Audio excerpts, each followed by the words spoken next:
Je vais vous passer la seconde partie, donc c'est très long, il y en a quand même eu là pour quelques minutes. Donc je vous souhaite encore une bonne écoute et vous allez voir que plus ça va aller, plus ça va être ça va être très intéressant. Voilà, comme je vous le dis, c'est d'avoir du bon sens, de la logique, comme je le dis souvent. Voilà, je vous souhaite encore une bonne écoute. Donc nous sommes toujours le lundi 14 novembre 2022. À tout à l'heure. Il y en avait à la tonne. Réfléchissons un moment, comment cette civilisation aurait-il fait pour bâtir tous ces temples sur des kilomètres finement alignés? Ils possédaient assurément une technologie avancée. Et pour en revenir sur cette géométrie sacrée et sur les lois qui englobaient le chiffre d'or. Si l'on visualisait la scène de l'espace, nous nous retrouvions devant une révélation encore plus étonnante. Si nous relions ensuite tous ces sites entre eux, nous... Désolé si ça bug.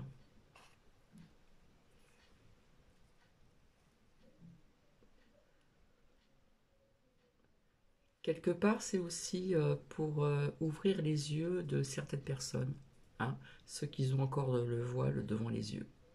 Voilà, j'ai trouvé que c'était intéressant pour les nouvelles personnes sur cette communauté ici. Voilà, c'est à bien, c'est la réflexion, c'est le bon sens, c'est la logique, travailler sa logique, se poser des questions. Et tout ceci pourrait changer. Retrouvions encore cette géométrie sacrée. La distance entre Nazca et J. La donne, comment dire, des écrits bibliques. D'accord. Donc, si ça n'a pas été fait par ces esclaves hein, que nous connaissons tous dans les films bibliques, hein, Moïse, etc., eh bien, ça peut changer pas mal de choses. Est la même que celle située avec Teotihuacan. Et encore la même distance invoquant le chiffre d'or entre ces 4 autres sites. Et étrangement, pour y en rajouter la distance entre l'île de Pâques et Gizeh vaut précisément 10 000 fois le nombre d'or. En conclusion, tous les sites mentionnés sur cette trajectoire étaient séparés par des mesures qui concordaient avec le nombre d'or. Donc si l'on jouait avec ces nombres, nous arrivions immanquablement devant le chiffre 3,1416. Bien entendu, tous ces faits ont été calculés par de multiples mathématiciens et approuvés à l'aide de Google Maps. Pourquoi cette civilisation s'efforçait d'invoquer le nombre d'or? Et comment avait-il pu faire pour bâtir et aligner sur des kilomètres tous ces sites et ces monuments et ces immenses pyramides, sans pouvoir observer la Terre vue de l'espace? Et de plus, ils ne possédaient aucun moyen de communiquer entre eux sur toutes les distances exorbitantes qui séparaient la localisation des innombrables sites. Alors il faut bien assumer et voir la vérité en face, cette civilisation était hautement avancée pour l'époque. Selon l'histoire, à cette ère l'homme se promenait vêtu de peau d'animal et vivait dans des cavernes. Maintenant, je vais vous faire encore voyager. Revenons un instant en Égypte sur le site de Gizeh et analysons encore ce bâtiment. La grande pyramide de Khéops. Finalement qu'il avait construit en fait. Encore plus de choses étaient sévèrement curieuses et très révélateurs à propos de cette pyramide. Laissez-moi vous en glisser un mot. Quand le soleil reflétait sur la pyramide, cela divisait la face sud en deux, une dans la lumière et l'autre dans l'ombre. Mais étrangement, cela se produisait seulement 2 fois par année. Les jours d'équinoxe. Et les jours où le soleil à l'ouest se lève plein est. Si ce peuple s'efforçait acharnement de nous invoquer les équinoxes, c'est qu'il essayait d'attirer notre attention vers les étoiles. Alors suivons leurs conseils et tournons-nous vers le ciel. Cela me ramène en astrologie. En visant l'équinoxe, il voulait nous enseigner un grand cycle important de notre planète, le cycle de précession des équinoxes. Pour savoir où la Terre était située dans ce cycle, les astrologues s'avaient servi des signes zodiaques pour se situer à l'aide des constellations qui concordaient parfaitement avec les calculs de géographie. Ensuite, ils mesuraient 12 coudées de périmètre, donc 12 parties, un zodiaque. Curieusement, 4 constellations de ce cycle étaient attribuées aux 4 coins capitaux de la pyramide, dont le signe du Taureau, que ce peuple vénérait amplement. En second, on y retrouvait le signe du Scorpion.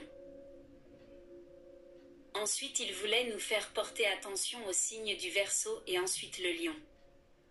Chaque signe signifiait une ère zodiacale qui avait une durée d'environ 2000 ans. À ces 4 signes sont attribuées les 4 étoiles qui sont les plus brillantes du ciel. 3 de ces étoiles étaient pointées par les 3 pyramides d'Égypte. Encore plus incroyable, si nous visualisons la Terre de haut et que nous tracions au crayon ces 3 pyramides les reliant entre elles de leurs 3 secteurs. Cela formait encore ce même triangle parfait, et de sa plus haute pointe encore cela pointait étrangement sur l'étoile d'Orion selon les mêmes principes de mesure précises éprouvés. Ces étoiles scintillantes étaient habitantes de la ceinture d'Orion, les constitutives appelées baudriers d'Orion. Les zodiaques invoqués sont des dieux protecteurs selon la mythologie. On avait baptisé ces étoiles les gardiennes du ciel. Ces 4 étoiles étaient les seules qui ne bougeaient pas dans le temps. Selon des bases mathématiques, le site de Gizeh fonctionnait comme une horloge astronomique, donc le cadran est marqué de ces 4 étoiles et le sphinx était l'aiguille de cette horloge. Le cycle de cette horloge durait 25 000 ans, ce qui concordait avec les équinoxes. Comme le sphinx avait un corps de lion. Selon un astrologue du XXIe siècle, lorsque le sphinx dans approximativement 2000 ans sera aligné sur l'axe Lion-Verseau et regardera vers l'étoile Régulus, le cycle de précession des équinoxes aura retrouvé son point initial et nous recommencerions un nouveau cycle. C'était l'horloge de notre planète. Pourquoi attirer notre attention sur ce cycle? Il s'avère franchement donner beaucoup de mal pour attirer notre attention sur ce grand cycle de 26 000 ans. Et quoi qu'on en pense ou en dise, les faits sont là, et cette horloge fonctionne parfaitement. Cela commençait véritablement à ressembler à un avertissement ou à un compte à rebours, invoquant une fin. Il faut réaliser que dans les écrits du passé, on avait invoqué à maintes reprises un énorme déluge, et sans oublier que la plupart des peuples du passé invoquaient toujours cette même idée d'événements cycliques, selon leurs croyances.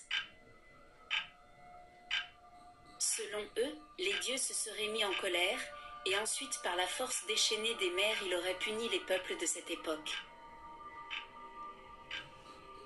Nous sommes à l'abri de rien. Cela peut se reproduire encore. Exactement comme il l'avait écrit. La force de l'eau aurait envahi les terres, et des tsunamis puissants auraient inondé tout sur sa route, et éliminé plusieurs espèces terrestres. D'autres anciens écrits nous mentionnaient aussi couramment l'existence d'un cycle en particulier.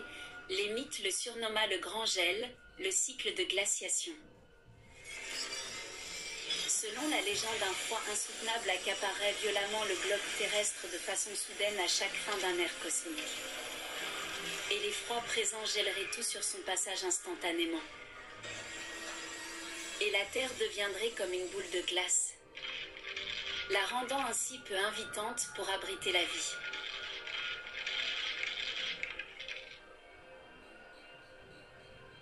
Même Aristote l'avait mentionné. Ou d'autres écrits parlaient d'une atteinte future de la terre par le feu, comme en témoignaient les textes de l'Apocalypse de Saint Jean, ou les textes sacrés hindous appelés Purana.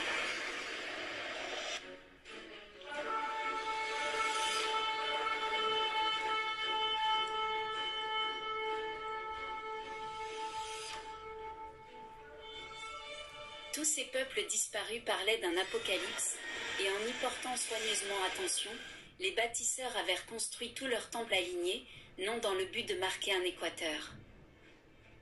Ils voulaient nous faire porter attention sur certains points énergétiques terrestres comme les pôles magnétiques, qui avait subtilement bougé et n'était plus du tout au pôle Nord. Les pôles magnétiques se déplaçaient lentement et plusieurs géologues avaient parlé que la Terre avait déjà subi une bonne centaine d'inversions des pôles. Mais personne ne savait en fait pourquoi cela se manifestait. Certains croyaient que c'était en lien avec le Soleil, car lui aussi inversait parfois ses pôles magnétiques. Aujourd'hui, ce phénomène d'oscillation augmente sur Terre, et cela devient un peu troublant. La plupart des scientifiques avaient remarqué le changement du climat et le déplacement de l'interface du pôle magnétique.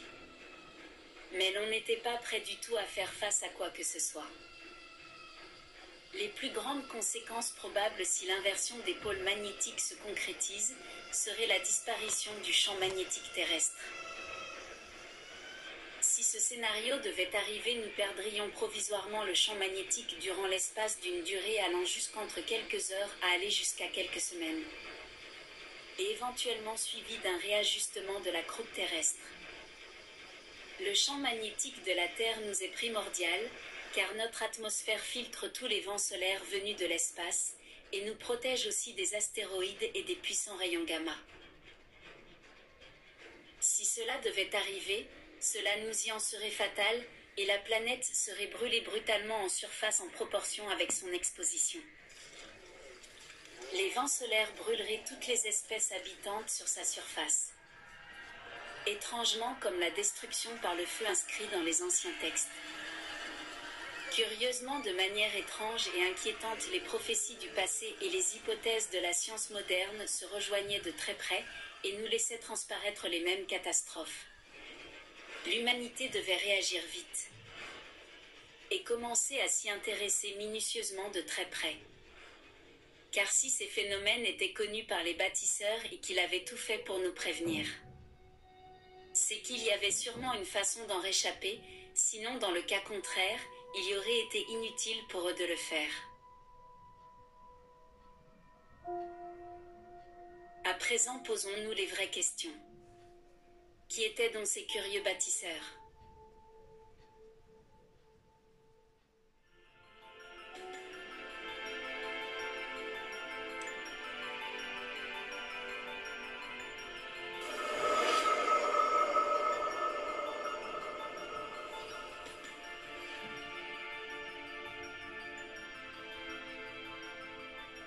Tout le monde a pu remarquer que cela ne tourne pas rond sur Terre dernièrement, et si ce n'est pas le cas, rouvrez vos yeux, je vous en conjure.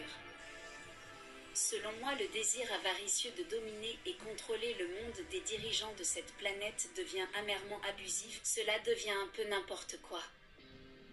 Je parle en fait de dirigeants de la planète, car à mon avis même le gouvernement est une miette de pain dans la hiérarchie planétaire.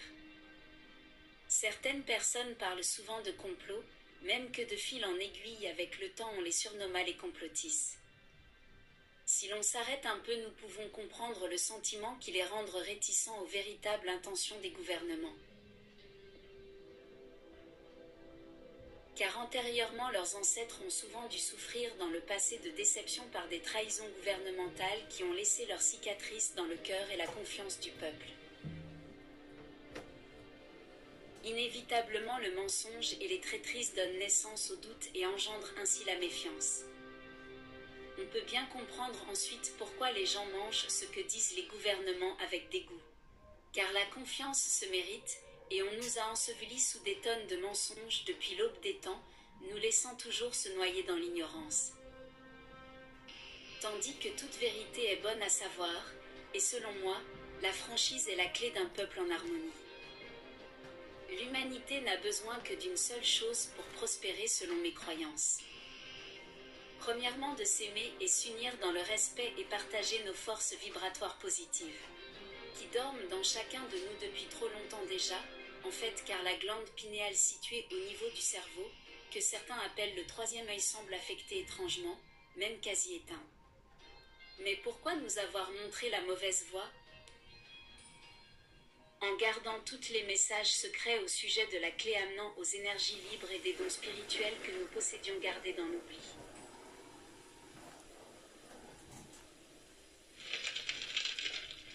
Je vais vous raconter l'histoire, celle de nous tous, et celle que nos ancêtres nous avaient gravée tenacement et laissée à travers le temps. Pour commencer, l'histoire des premières écritures, de l'astronomie, de la loi, et l'histoire de la civilisation elle-même n'est pas née en Égypte, ni en Grèce, et encore moins à Rome. Tout a débuté en Mésopotamie. Traduit du grec, on disait sur cet endroit, la terre entre les deux rivières. Là où reposait une plaine fertile située entre le Tigre et l'Euphrate. C'est en Syrie et en Irak qu'on fit les plus grandes découvertes archéologiques qui changea l'histoire de nos origines et démasquaient les mensonges divulgués par la Bible. Il y a plus de 8000 ans avant Jésus-Christ, de grandes villes du jour au lendemain se firent construire partout dans ce secteur par une civilisation étrangement avancée. J'ai pris conscience et je me suis ouvert les yeux.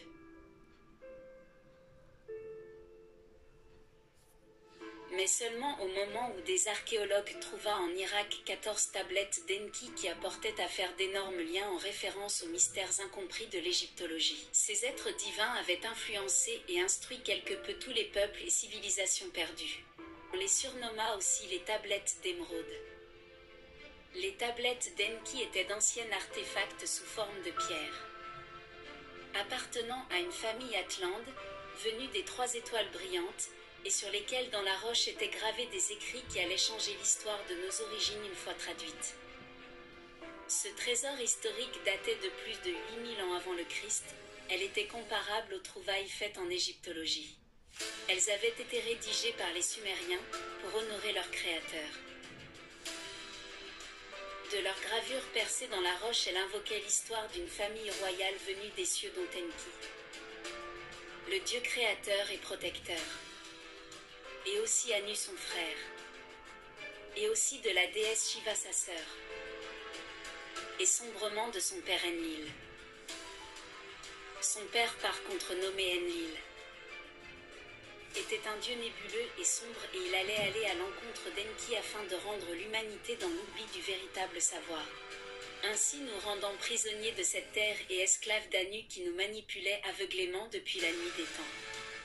Tous ces Anunnaki néburiens, de pure laine extraterrestre, et surtout ceux couronnés, des hauts dirigeants royaux de ce peuple, avaient persécuté des valeurs familiales non écrites et cela avait créé des conflits en lien avec la hiérarchie de la Terre et mit à l'épreuve la peur que Anil et Anu subissaient face à cela en évitant quelques principes de leur savoir pour grossir leur champ d'activité de production que Enki, le dieu de nos origines, avait mis en place pour créer l'Homo sapiens. Laissez-moi vous exprimer cette histoire de façon laborieuse. Les tablettes nous informaient sur la vérité, les 2 premières tablettes sumériennes nous informaient de leur rédacteur et de qui il était vraiment, et de où il venait dans l'univers. Au-delà de ces premières civilisations, les Néburiens sont venus sur Terre il y a de ça des millénaires. Et il est difficile d'expliquer cette histoire en quelques lignes. Cette race d'extraterrestres était venue sur Terre pour des raisons importantes. On les surnommait les Anunnaki, ceux qui ont peuplé la planète.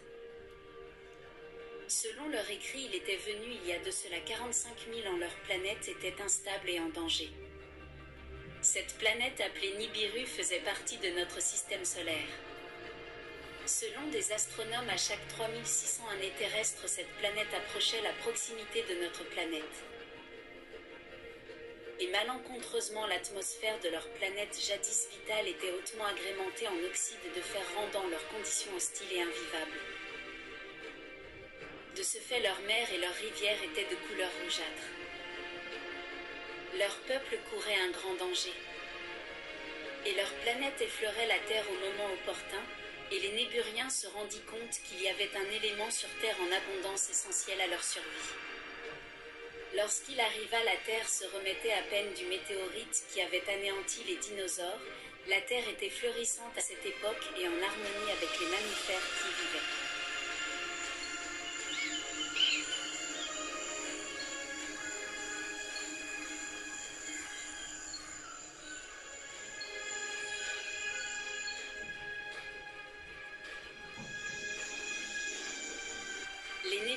n'eut guère le choix d'y faire une halte pour s'approvisionner d'un minerai pour essayer de sauver leur planète. L'or. Il est reconnu que des nanoparticules d'or se mariaient avec un lien que l'on peut tisser pour protéger l'atmosphère des dangers de l'espace. De là vient le principe que la NASA protège la base spatiale afin d'estomper les ravages des vents solaires à l'aide de composés de filaments d'or pour la recouvrir. Une fois les Anunnaki installés sur Terre dans le golfe Persique, ils s'accoutumèrent lentement et élabora leur plan à cet endroit. Il était venu avec les Igigi, qui vivaient avec eux sur leur planète. Comme les Anunnaki, selon les tablettes étaient des géants, les Igigi étaient vraiment des nains pour eux. Pour leur race. Alors de leur pouvoir il confronta ceux-ci et les avait fait migrer vers la Terre de leur vaisseau en orbite en quantité exorbitante. Afin d'être des esclaves pour eux, et leurs esclaves devaient de force porter les charges ardues qui leur infligeaient, pour but de creuser les premières mines dorées afin de récolter l'or. Cette race de petite taille était des esclaves pour eux, et ils leur mangeaient presque dans le creux de la main. Alors les Anunnaki profitaient amèrement de leur soumission et leur ordonnaient de quasi creuser jour et nuit, et d'arracher à la chair de la terre les minerais d'or le plus rapidement possible. Les Igigi se fatiguèrent rapidement, car la tâche était beaucoup trop ardue et cruelle.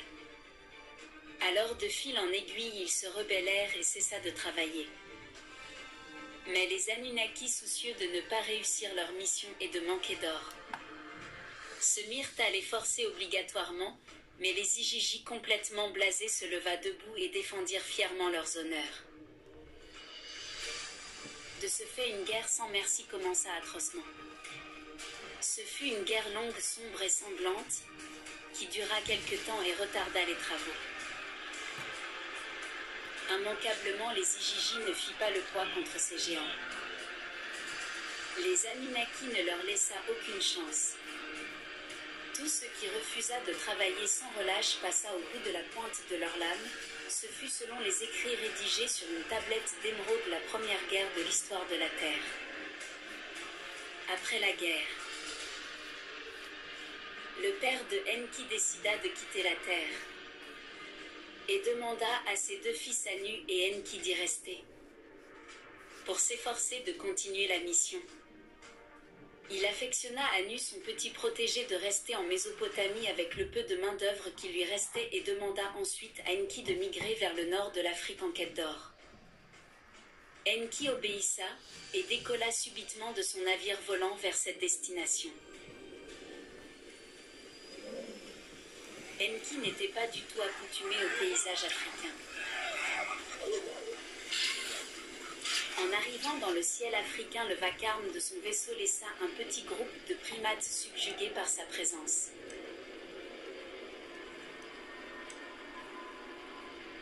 Le vaisseau imposant d'Enki perça les nuages au-dessus de leur tête, ce qui les rendit agités et menacés, et en apercevant le vaisseau, ils convoitaient la possibilité d'une ambiance hostile.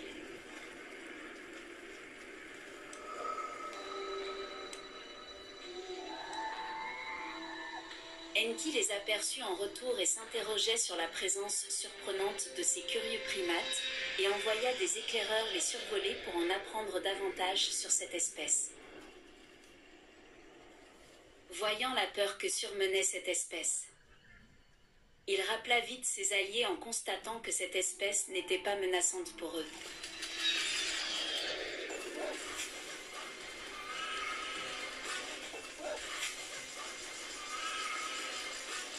Enki et sa petite équipe firent un atterrissage peu loin du site où il avait aperçu le petit groupe de surprenants primates, à qui ils avaient fait une peur bleue.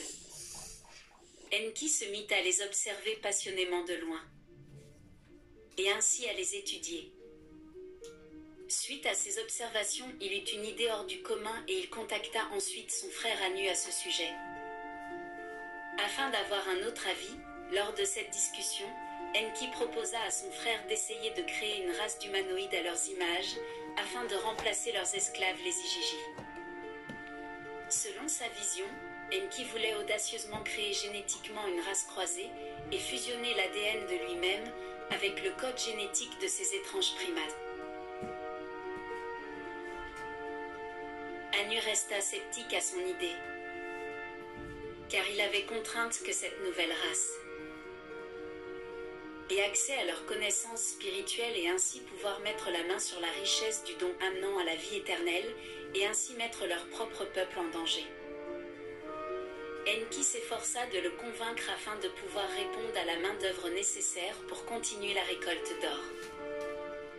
Après un moment, Anu lui donna son accord, à une seule et unique condition. Il lui conseilla de créer seulement des mâles, et ils devaient être absolument stériles, pour but de rendre impossible la reproduction.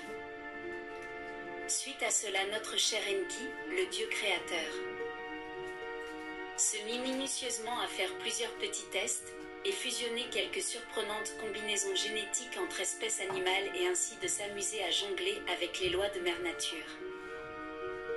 De là sont nées toutes les créatures mythologiques que l'on retrouve dans certains contes. Enki s'efforça d'essai en erreur de créer l'humanoïde parfait. Un croisé unique ayant la sagesse des Anunnaki pour but de récolter l'or. Il espérait de tout cœur que l'être tant convoité aurait un tempérament plus pacifique et docile pour répondre aux ordres de la mission. Quelques années plus tard, les mines d'or étaient tout de même toujours vides. Car Enki devait toujours créer d'autres Homo sapiens, faute de reproduction par voie naturelle, et de ce fait la tâche devenait de plus en plus pénible et compliquée.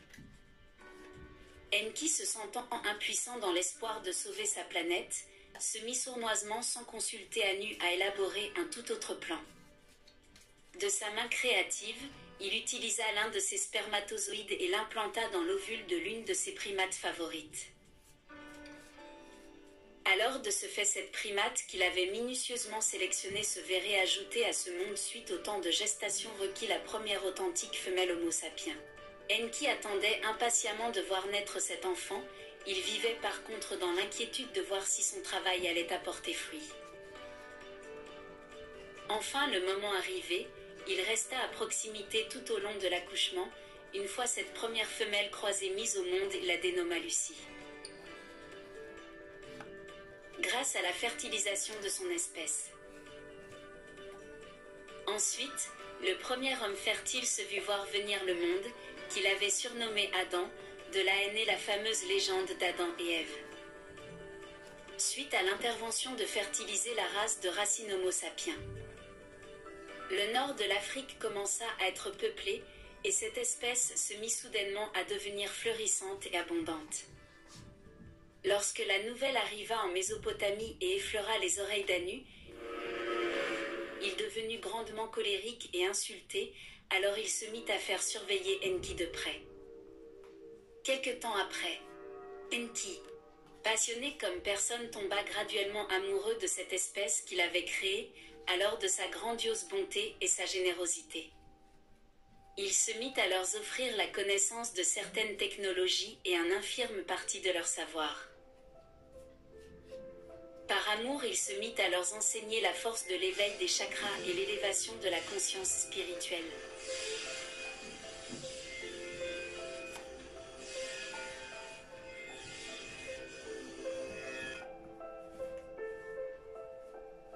Peu de temps plus tard, il décida de se marier avec une d'entre elles, et ainsi est née notre race actuelle, l'Homo sapiens sapiens. Car un Anunnaki de code génétique pur avait fertilisé l'ovule d'une femme semi-croisée, et voilà que la naissance de la race humaine se vit voir son entrée dans l'histoire. L'origine de la race humaine actuelle put percevoir le jour. Et sauta un grand bond dans son évolution personnelle en comparaison avec son temps acquis sur Terre. Tout cela grâce à cette manipulation génétique.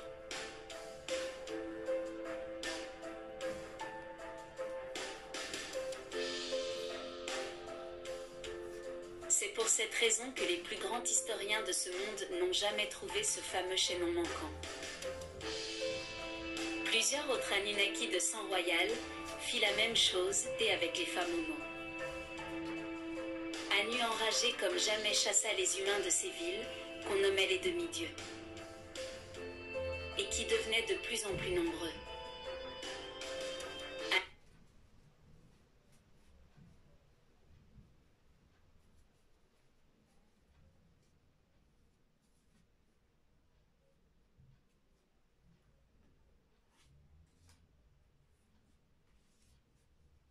Anu, complètement disjoncté au sujet de ses relations interespèces, se mit à imposer ses lois et à interdire à son peuple de coïter avec les femmes humaines, proclamant que celle-ci était le fruit défendu, et prescrivait la peine de mort à ceux qui oseraient défier cette dictature. Anu, éventuellement bien entendu, perdit complètement le contrôle, alors la royauté de Niburi fut contrainte de revenir sur Terre. Enlil devait venir voir par lui-même.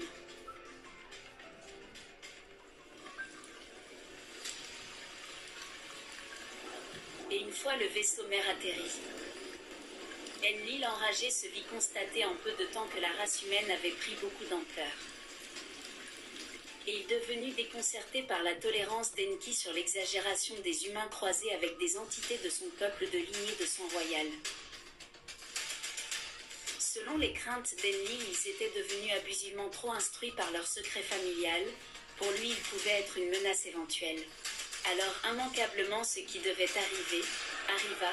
Une autre guerre cruelle frappa sur la terre.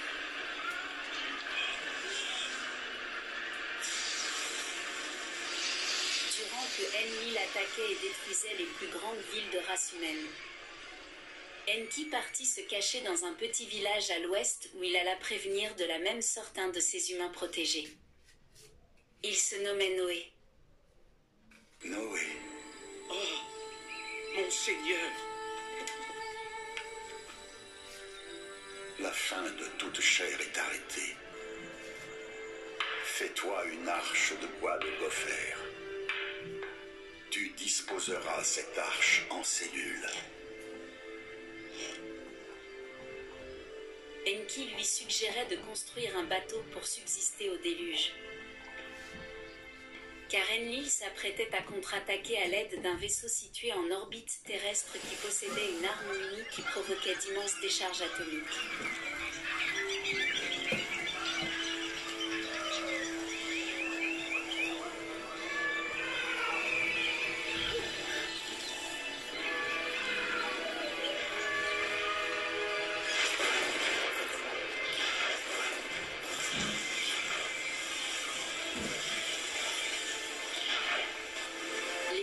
Cités se sont vues alors noyées par la force déchaînée des mers. On y avait baptisé ce bateau en surnommant cette légende depuis des lunes, l'Arche de Noé.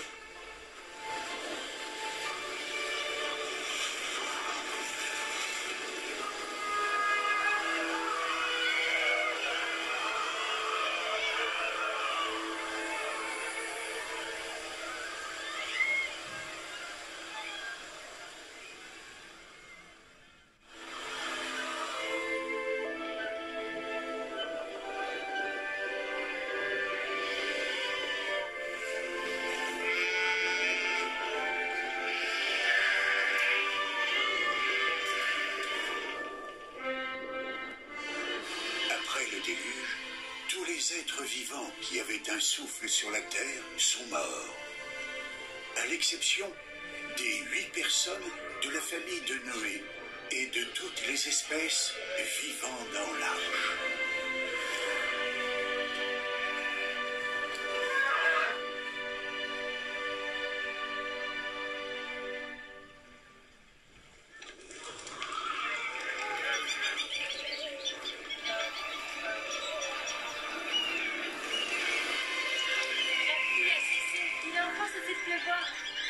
Regardez, le soleil apparaît et le ciel se dégage. La mer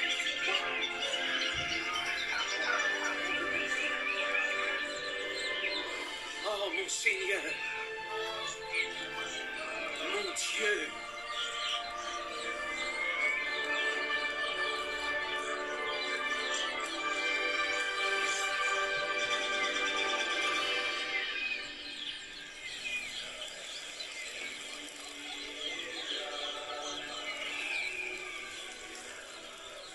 Ils ont continué à proliférer sur la Terre jusqu'à ce jour.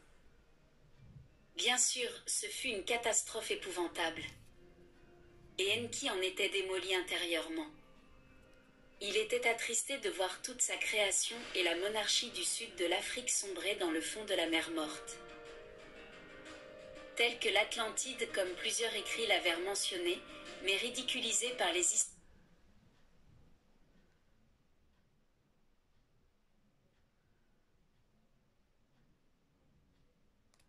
historiens du temps moderne. Les Anunnaki avaient pratiquement tous quitté la Terre avant le déluge. Ils étaient toutes partis laissant la Terre dans l'oubli, car l'alignement des étoiles leur facilitait le voyage à ce moment.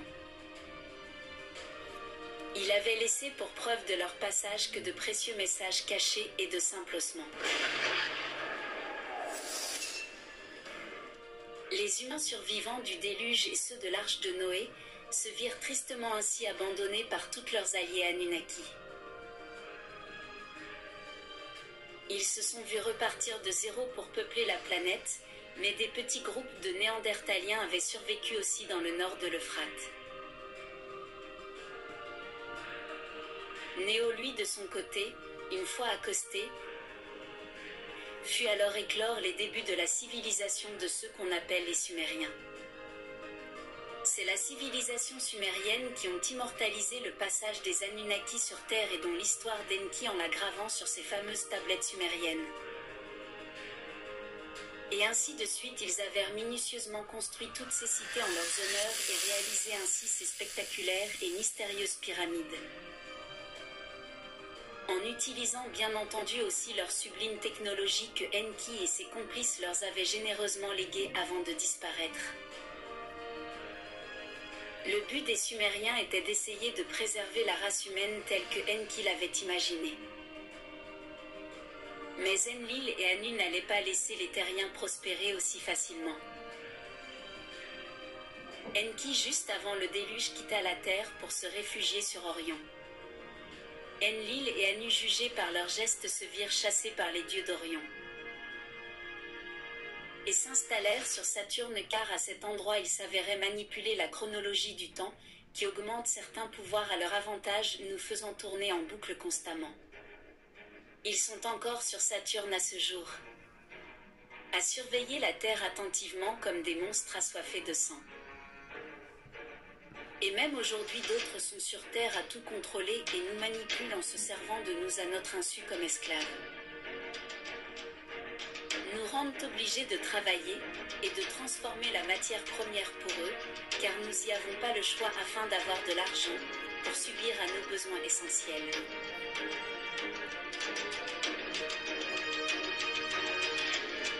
Enlil et ses complices sont là, cachés dans l'ombre, et à surveiller les moindres gestes de notre évolution, en s'assurant d'empêcher les enfants d'Enki d'acquérir l'élévation spirituelle, dans le but de faire souffrir Enki de façon haineuse.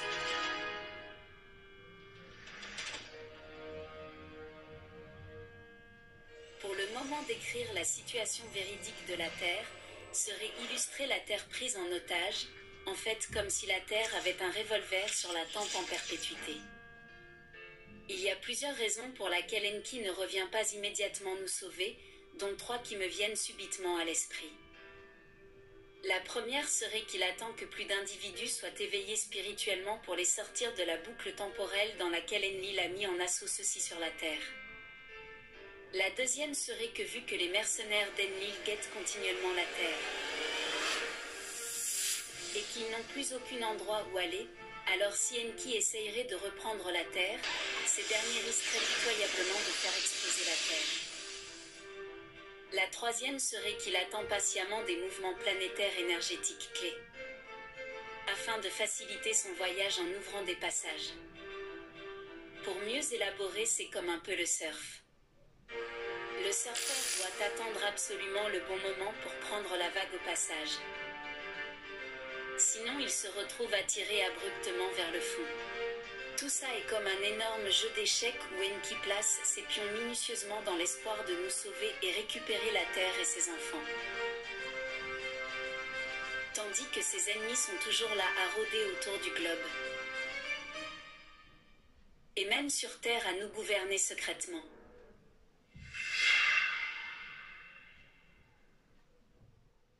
Leur seul but en fait est de manigancer pour être certain que les terriens n'acquérissent jamais à la chance de posséder la richesse du don spirituel que Enki nous a tous laissé en héritage. En s'assurant et rôdant autour de nous, nous manipulant pour être sûr que notre troisième œil reste fermé à son avantage. Mais on nous empêche sournoisement, selon moi, d'entreprendre les compétences d'utiliser nos forces vibratoires à des fins mal intentionnées et de façon malicieuse, nous mettant dans un état quasi comatif. Pour mieux me comprendre, par exemple, en légalisant des choses néfastes pour nous, comme l'alcool, et même certaines drogues à vrai dire. Tout le monde sait bien que la drogue et l'alcool accentuent la stupidité humaine. Et il faut bien admettre que cela ne rend pas les gens intelligents et cela abaisse en réalité globalement tout notre état de conscience optimal. Et durant une pandémie mondiale, on jugea de fermer certains emplois, en tranchant certains travailleurs comme essentiels ou non essentiels selon les besoins fondamentaux humains. Mais étrangement, la société des alcools avait été restée ouverte comme s'il était un commerce essentiel à la survie. Toutes ces substances ont été mises en place pour but de nous rendre dépendants et à leurs avantages à des fins économiques. Cela saute au visage. Et ces individus doivent nous regarder du haut de leur tour d'argent et de leur précieux pouvoir, nous laissant, nous, le peuple, sombrer dans l'ombre et de nous rendre toujours de plus en plus accrochés à des addictions. Et nous rendre toujours de plus en plus accrochés aveuglément par leurs produits technologiques. Comme en fabriquant des appareils électroniques, tels que les cellulaires, pour nous manipuler. Et aujourd'hui, nous sommes presque tous hypnotisés comme des robots, branchés comme des esclaves sur nos écrans, et bombardés par des produits et du matériel qui mettent en veille nos dons spirituels que nos ancêtres nous ont légués, comme si l'on y avait déposé un voile sur notre troisième œil. Et nous voilà aujourd'hui dans un monde où les valeurs dominantes ont été converties, rendant la race humaine graduellement matérialiste et superficielle. Et nous nous regardons tous dans les yeux avec une certaine méfiance qui trempe dans la haine. Et où des gens en tête nous dominent aisément tout en nous infligeant des ordres déguisés en propositions.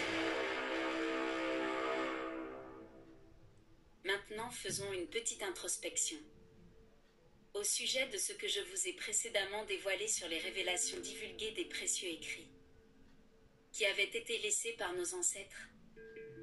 Réfléchissons un instant sur l'ensemble des histoires et des mythologies anciennes dont j'ai élaboré globalement. Suite à ces informations émises, c'est à vous seul de vous bâtir votre propre idée et votre propre opinion. L'important, c'est de savoir lire entre les lignes, surtout lorsque l'on fait appel à des interlocutions qui résultent aux abords des histoires mythologiques légendaires. Mais cette légende que je vous ai livrée me parlait spécialement, celle des mensonges sur nos origines et de notre éveil spirituel oublié dans le temps. Tous ces symboles et messages de nos ancêtres nous indiquaient comment atteindre l'éveil spirituel. Mais nos dirigeants mondiaux avaient caché leur véritable sens pour s'enchérir et cacher la vérité sur l'évidence des énergies libres.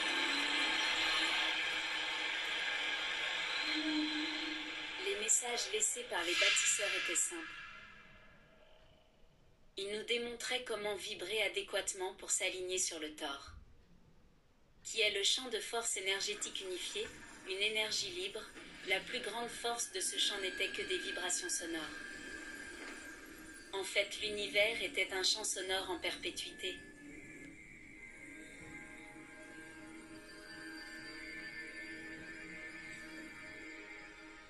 Le mouvement illustré est appelé vibration. Ce semble plutôt banal, mais pourtant depuis l'aube des temps on s'efforce de nous cacher la véritable puissance des résonances sonores. L'humain n'a pas la capacité de visualiser tous les spectres lumineux, et non plus celle de percevoir toutes les ondes sonores. Mais l'univers vibrant qui nous entoure peut nous le démontrer par des formes, ou des structures, ou des nombres. Je vais vous montrer. Le mouvement illustré est appelé vibration. Et la fréquence de ces rythmes et ces vibrations s'anime de façon cymatique. Lorsque des fréquences ont la même intensité, c'est à ce moment que cette structure apparaît, la résonance. Selon la théorie étudiée du champ unifié. Toutes mes opinions ne sont que hypothèses, mais à mon avis, selon mes recherches et expériences, tous ces symboles sont inscrits tenacement. Dans l'espoir de nous démontrer que les sons et la lumière présentent la clé d'une humanité spirituelle vibrante d'énergie saine, qui se résigne en fait à n'être que simplement sonore. Toutes les sons et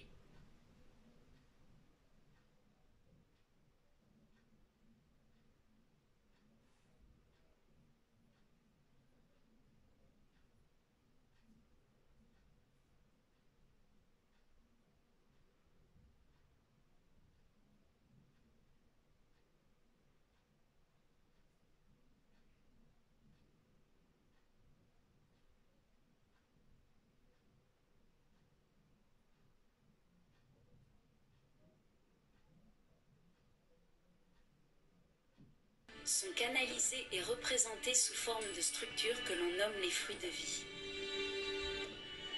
Et qui font partie en fait toutes de la majestueuse fleur de vie ancestrale, qui selon l'univers possède une géométrie parfaite selon ses lois incontournables. Et qui flotte invisiblement dans un univers qui n'est que mathématique et représenté par le chiffre d'or qui signifie le nombre 9. La plupart des espèces, qu'elles soient végétales ou animales, comprennent déjà comment augmenter leur vibration et savent le démontrer en honneur à leurs univers. Selon la théorie étudiée du champ unifié, les sons s'avèrent transformer les énergies sonores de champ en matière. Nous pouvons observer ces motifs dans notre environnement lorsque des ondes sonores interagissent avec la matière. Par exemple, en utilisant des matières fluides, comme du sable ou de l'eau, la pression acoustique crée des schémas toujours prévisibles. Voyez par vous-même la puissance des champs sonores de force unifiée. Chaque atome, chaque cellule.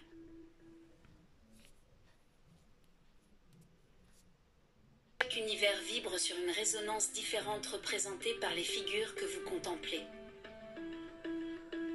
Les fruits de vie.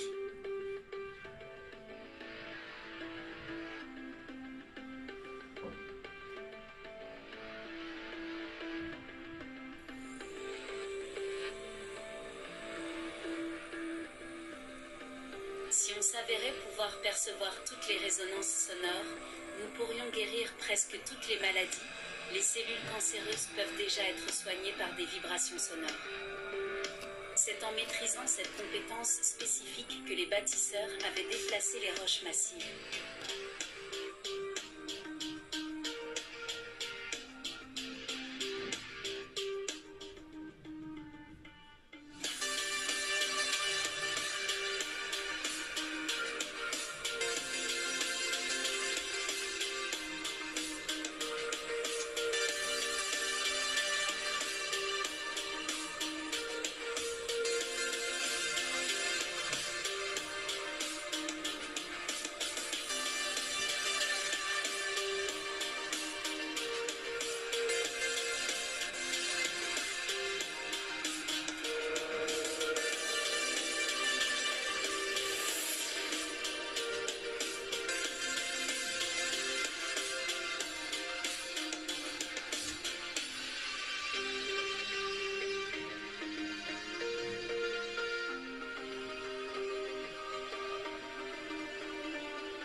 Réveil spirituel oublié dans le temps.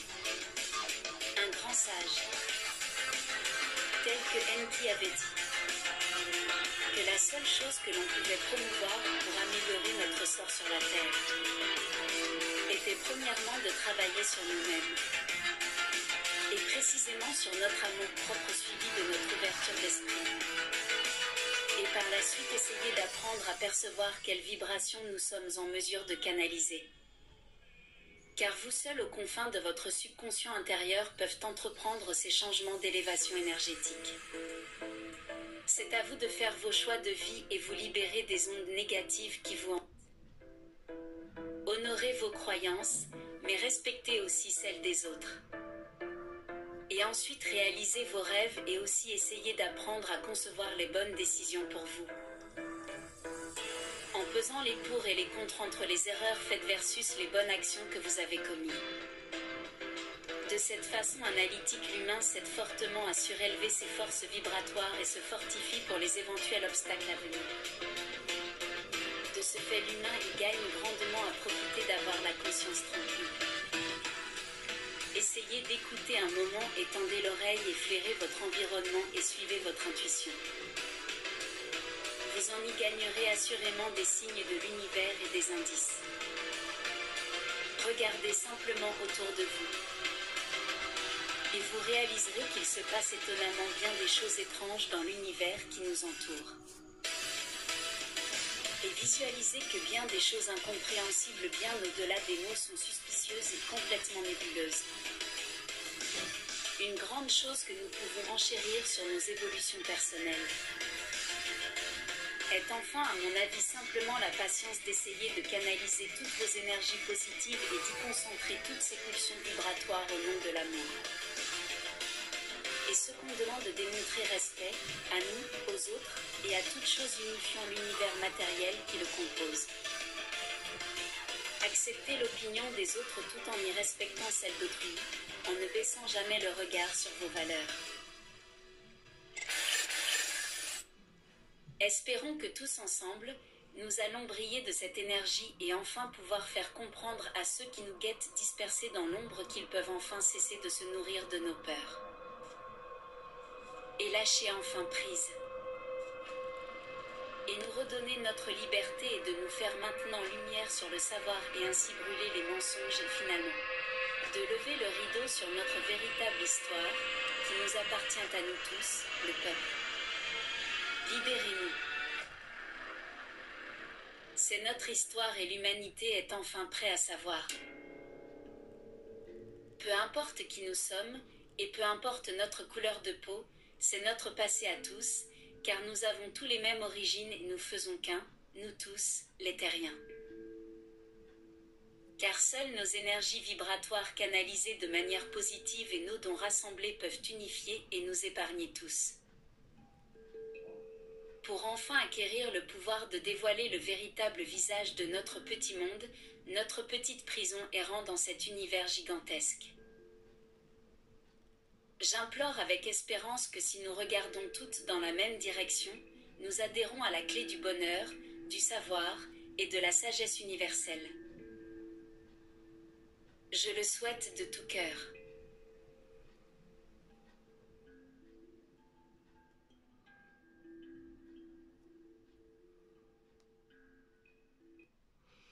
Voici, je suis désolée, c'est très long. Donc c'est vrai qu'il y a des personnes qui n'aiment pas quand c'est trop long. Donc je vous invite à écouter pendant que vous vaquiez à vos occupations, par exemple, ou que vous faites de la cuisine ou autre chose. Voilà, comme ça vous écoutez en même temps. Comme je dis toujours, on en prend, on en laisse, mais ceci m'a parlé énormément. Et il me semble que je l'avais partagé sur ma seconde chaîne. Donc j'espère que cela viendra jusqu'à vous. Et je vous souhaite une agréable soirée. Hein. Comme toujours, je le redis encore, on en prend, on en laisse. Mais cela résonne tellement en moi qu'il a fallu que je vous partage ceci. Voilà, je vous embrasse et je vous dis bonne soirée. Et si les commentaires sont activés, vous pouvez en laisser. Voilà, je vous embrasse et je vous souhaite une agréable soirée.